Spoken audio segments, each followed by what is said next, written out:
Many thanks for staying tuned to ADB and now watching live from Abuja Studio, the Market Report. Here we are with our second segment and second discussions that focus on tribute to late former President Muhammadu Buhari, his lifetime and policy economics. Joining me all the way from Gombe State is Dr. Yahuza Ahmad Getso, a security intelligence expert who will be helping us to shed light on some of the lifetime policy economic of President President Muhammadu Buhari, who have helped us to understand how to impact Nigeria economy going forward. Very good day to you, Doc. Yes, please. All right, so let's get started on the show. And you are live on ADBN Television Market Report. So, first and foremost, what is your reaction to the death of former President Muhammadu Buhari? I read your condolence letter to the President Bola Ahmed Tinubu, but I want you to... My reaction to the death of President Bola Ahmed Tinubu is quite... President Muhammadu Buhari is quite sad and pathetic. We lost to Buhari at a time when the country needed him the most. We lost to Buhari when many Nigerians are understanding who is he as a person. And we lost him at a time when Nigeria need him to breathe out, to discuss more, because we expected him after leaving the house, the powerhouse, to sit down and rest and be able to breathe and share with Nigerians experience and expertise and difficulties he had in managing Nigeria when he was a civilian administrator, civilian president, and at the time when he was a military president as Grand Commander of the Federal Republic of Nigeria. It is quite unfortunate and it is quite sad. My condolence and our condolence to the Nigerians, especially the President Bola Ahmed Tinubu, as well as the entire people of Daura, his immediate family, as well as the people of Katsina and the entire Nigerian populace. Very instructive condolence letter from you. May his soul rest in perfect peace. I mean, now, Doc, one of the key things that former President Muhammadu cherished so much is his fight against corruption. How will you describe his fight against corruption, and do you think that he really succeeded in that regard? Well, I commend late General Muhammadu Buhari on his effort to fight corruption.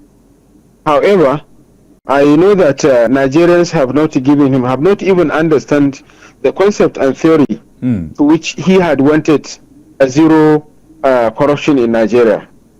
However, when he was a military administrator, he did very well, and he succeeded, at least in sending a message, direct and clear message to Nigerians that he is zero tolerant to corruption.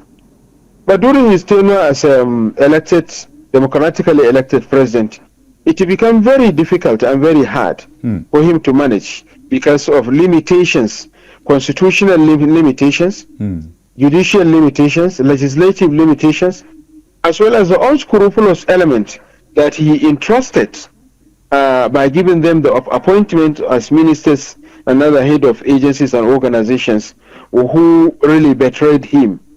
However, his lifetime when he was democratically elected was really difficult because he spent most of his 8 years time managing his health.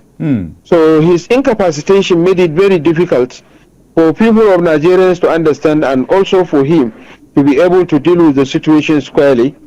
So that is why we cannot really say that he succeeded in fighting corruption during his 8 years as a democratically elected president. But he succeeded. For the few months he governed the country as president, when he was the military and commander-in-chief, that is head of the ruling military, as head of state, as a military.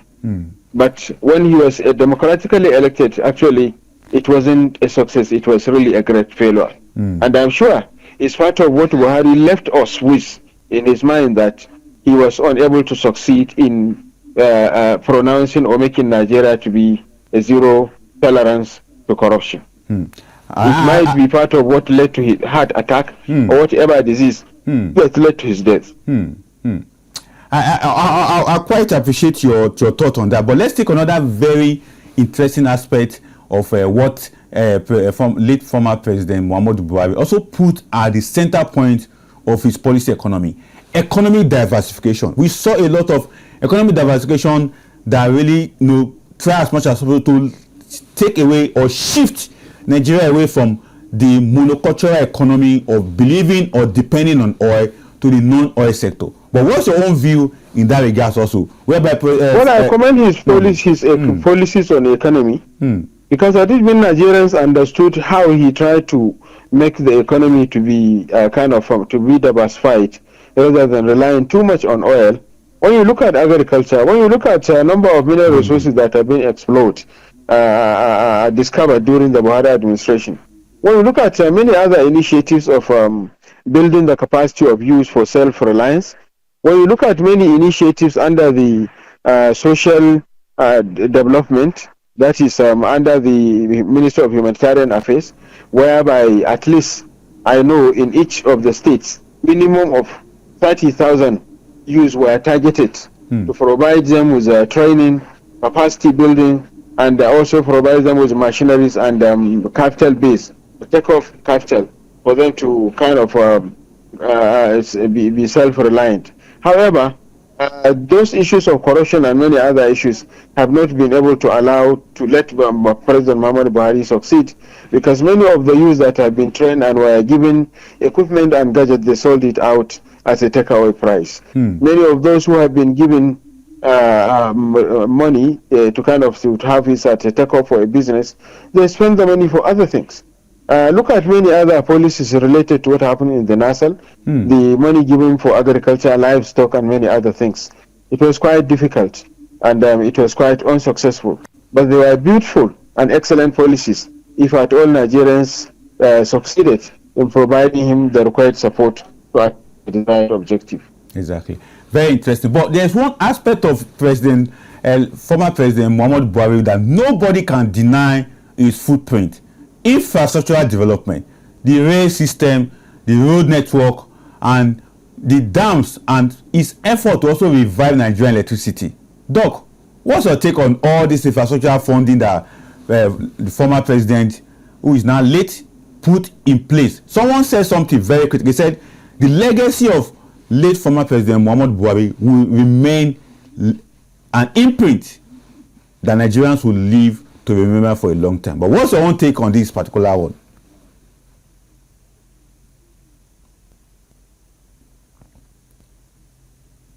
All right, I think we have a network break there. Doc will definitely join us shortly. And from what Doc have been saying so far, it's quite interesting that it's a mixed one for many people who have seen late Muhammadu Buhari, who happen to have. First and foremost, he wanted to wipe out corruption. But the talk of war between how democracy is drawn or built is different from how it is drawn under military era. Under military era, it is decree. But under democracy, okay, Doc, you are back. Yes, go ahead. Did you get my question I asked? I think I asked the last question, but I didn't get the other question. Okay, let me reframe it back. What I'm trying to say is that everybody remember late former President Muhammadu Buhari for investing in infrastructure. First and foremost, rail project, road project, transport, aviation. We will always remember him for that. But what's your take on those projects that he has undertaken during his lifetime? Well, those projects initiated by President Muhammadu Buhari were quite good for Nigerians. However, those ministers who were entrusted with the Minister of Aviation, Minister of Works, judiciary that's supposed to label and tailor and ensure that things were done accordingly and precisely as instructed.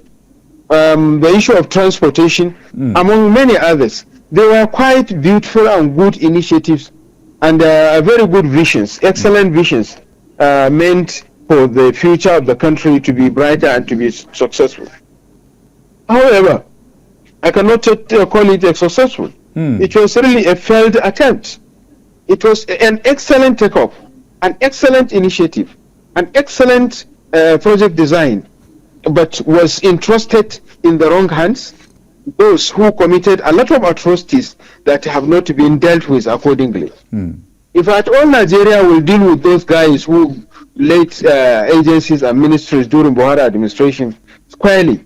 I want to tell you that Nigeria could have fixed it, because everybody that is coming back now, looking at the President Obasanjo, looking at the President Abacha, President IBB, Goodluck Ebele Jonathan, Shehu Musa Yaradua, and the Muhammadu Buhari, all the administrations, they tried as much as they can to learn from the idea and principles and philosophy of President Muhammadu Buhari as a military head of state.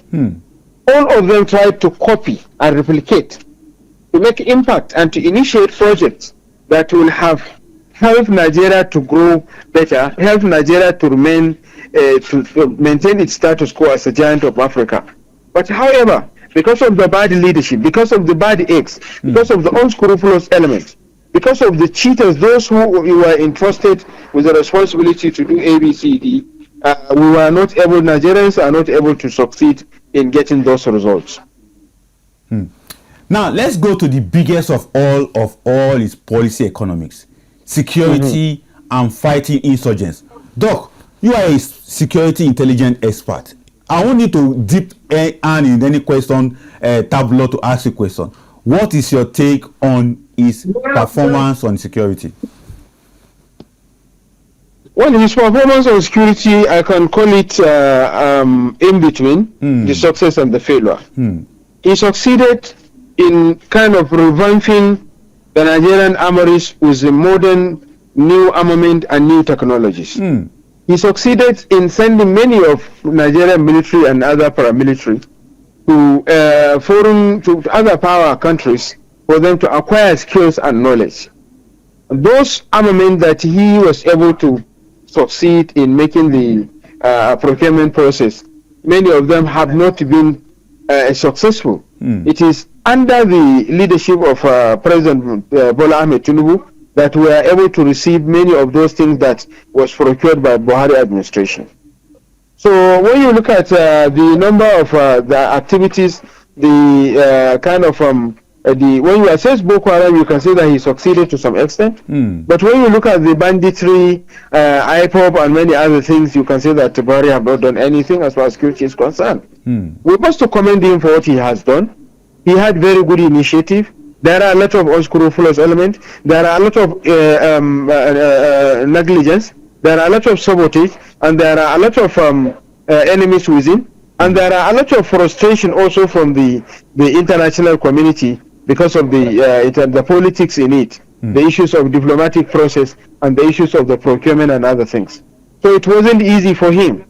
So as far as I'm concerned, it is in between success and failure. I cannot say he succeeded, and I cannot conclude that he has failed. He tried his best, but his best had never been enough, and Nigerians will have never seen the impact. Only those few of us among the professional and experts who have the ability, that are able to have the knowledge and understanding of what it was. Exactly. Now, before I let you go, Dr. Yahuza, what would be your advice to the current administration, President Bola Ahmed Tinubu? When he started, there are so many things that late President Muhammadu Buhari didn't finish, and he took over from there and he started it. But I'm coming back.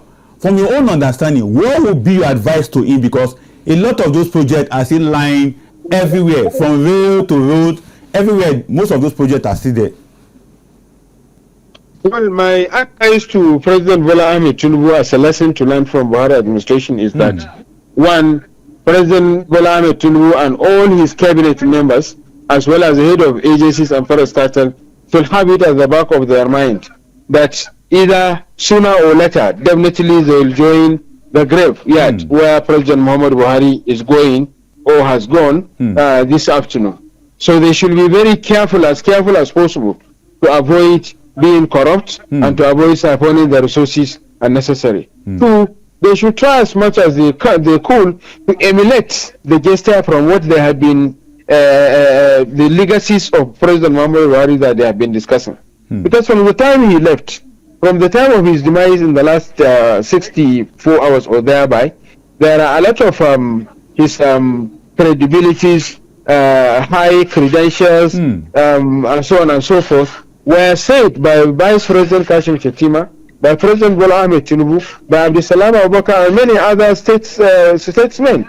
So they should emulate those values and inculcate it and make Nigeria better, rather than saying it just after somebody died. They should utilize it, and they should try as much as they can, those uncompleted projects, to do everything possible to complete them, and also initiate more that will reduce the hardship and difficulties on Nigerians. Thank you very much. Thank you so much, Dr. Yahuza Ahmad Getso, all the way from Gombe State. You told me that you are in your farm. I hope the farm work is going on smoothly, because we yes, of course, we are making progress gradually. We are doing our best, and the harvest this year is going to be better than last year. Exactly. So we pray that no flood, no thing to disturb the harvest.